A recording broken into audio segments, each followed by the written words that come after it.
Good morning, Bitcoiners. Welcome to Bitcoin for Mere Mortals, the channel where we're going to talk about Bitcoin, cryptocurrencies, technology, and the future. Bitcoin for Mere Mortals is also a book available at Amazon. And here we don't give financial advice, we only give education and entertainment. Bitcoin is another flat day. What can we do? Bitcoin is becoming boring now, and so is the crypto market. But there you go. Some people complain that Bitcoin is too volatile. Well, now it's not volatile at all because it's not done much for the last 3 months. So this stability, this is good for Bitcoin, even though we don't like it, because it brings stability. Now it's a new floor. The new floor is $47,000, and this is becoming more and more solid as a floor. Then the rest are more or less the same, nothing much to mention, apart from Uniswap up 5%, Chainlink up 8.3%. Chainlink is doing well lately. I'm glad. I like the project. Atom is only today taking a break because Atom was doing very well for the last. It's all in green here for the last year even. Phantom is still doing very well. Almost is getting very close to all-time high. And ICP is doing 20%, but ICP is garbage. Don't buy ICP. Believe me, it's absolute garbage. I got it, and I'm losing a lot of money with them. I just don't like the project anymore. I made a mistake. Sometimes I try things that I'm not sure to check, and then my conclusion is that it's garbage. We're still in stream fear like yesterday, nothing to worry about, just buy more. Here a few news from Bitcoin. Bitcoin is the new gold for millennials. Obviously, people that are around 30 now, they're never gonna buy gold in their life, never. They might have inherited some gold from their parents or something, but they quickly sell it and they buy Bitcoin because they know Bitcoin is the new gold. Bitcoin also related to gold. Goldman Sachs, that's one of the biggest banks in the world, and they used to hate Bitcoin, but now they love it. And funny that. And now they're saying that Bitcoin is going to take more market from gold. Of course. They are geniuses. And this is statistics from crypto users around the world by country. We can see here that the biggest adoption is in Ukraine with 12.73%. Then is Russia, Venezuela, Singapore, Kenya, USA, India, South Africa, Nigeria, Colombia, and Vietnam. Okay, this is very interesting.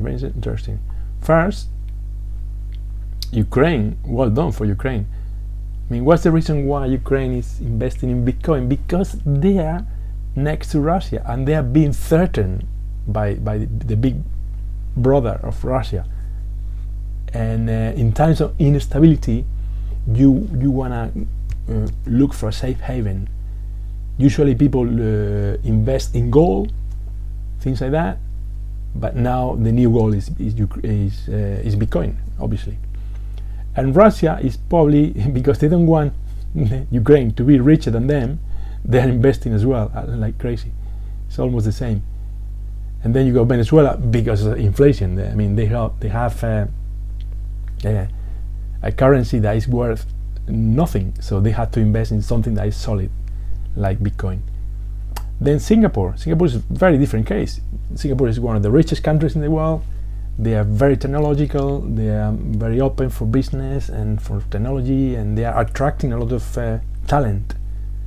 And there are many exchanges there that are based in Singapore, like Bybit, and I believe KuCoin as well, I'm not sure. So these people are investing in Bitcoin because they know it's the future, not because they want to protect themselves necessarily against a dictator or against, no, just because they know it's the best investment ever. And same for the US and India. Look, India is only 7.3%, but 7.3% means that 100 million people have got cryptocurrencies. And when I say cryptocurrencies, I mean Bitcoin, because I'm pretty sure 90% of this is Bitcoin. Excuse me. So there you go. Two type of countries adopting Bitcoin. Two type of people adopting Bitcoin is countries with problems with the currency, with instability in their economies, and also rich countries that are looking for a safe haven, for a good investment, like Singapore or the US. Then China CBDC is here finally, and they have released the pilot version of the digital yuan wallet. They have released it for Android and from Apple. This is not good news for almost anybody, especially Chinese citizens, because this is another tool in which the government, the Chinese government, is going to use to control the citizens even more. They're going to check where do you spend your money, how do you spend it, if you're buying, if you are saving enough or not. They're gonna check what you do on the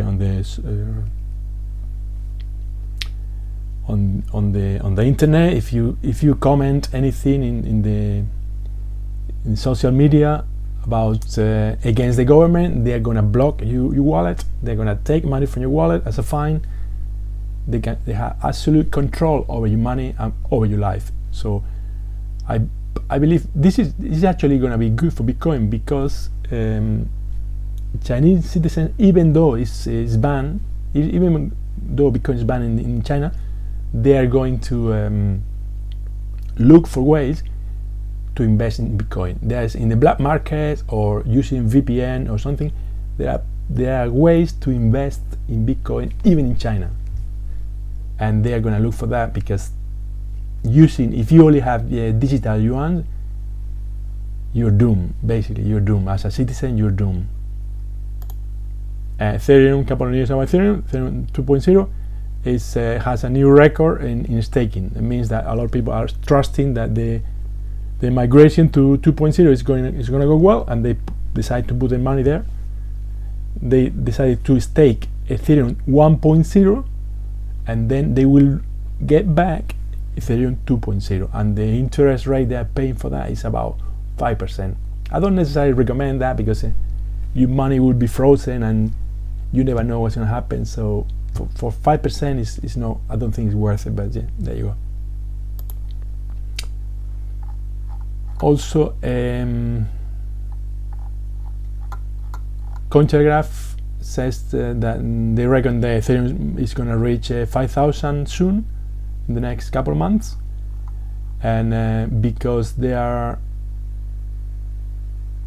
painting a failing wedge, which is this: when it's going down, when the price is going down, but it's getting sort of narrow at the bottom. Usually, like this.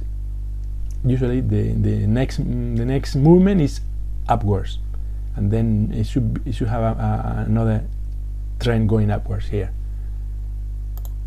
That's one of the reasons why they reckon it's going to go up. The second reason is that it keeps dropping, the liquidity keeps dropping at the exchanges, so people are either staking in Ethereum or putting in a cold wallet, and that's low liquidity means high price usually. And also the other reason is because the Fed and the European Central Bank, they keep printing money, and some of that money is going into Bitcoin and some is going to Ethereum. So these are the reasons why. And what we got here, there are the number of countries banning crypto has doubled in 3 years. Okay, by reading this title, you think, oh my god, this is really bad for crypto. But not so fast. First, they say crypto. Remember that some crypto are very easy to ban, but Bitcoin is impossible to ban.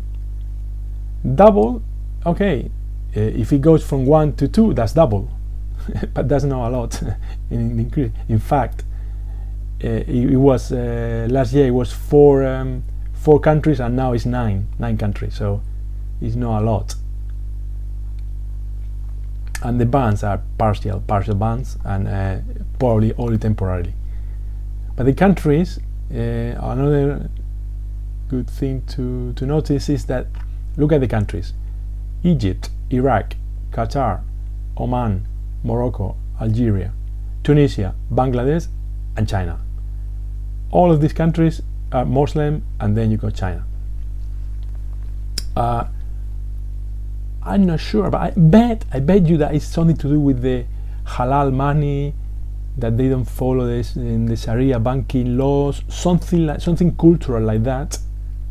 Because there are Muslims are forbidden to put money in a regular bank, because they give interest, and interest is something is not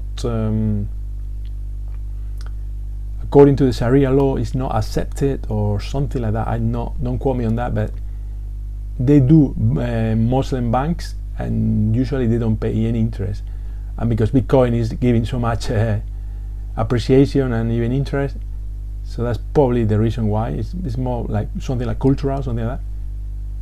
And then you got China. China is a totalitarian regime, and it doesn't really count in that sense.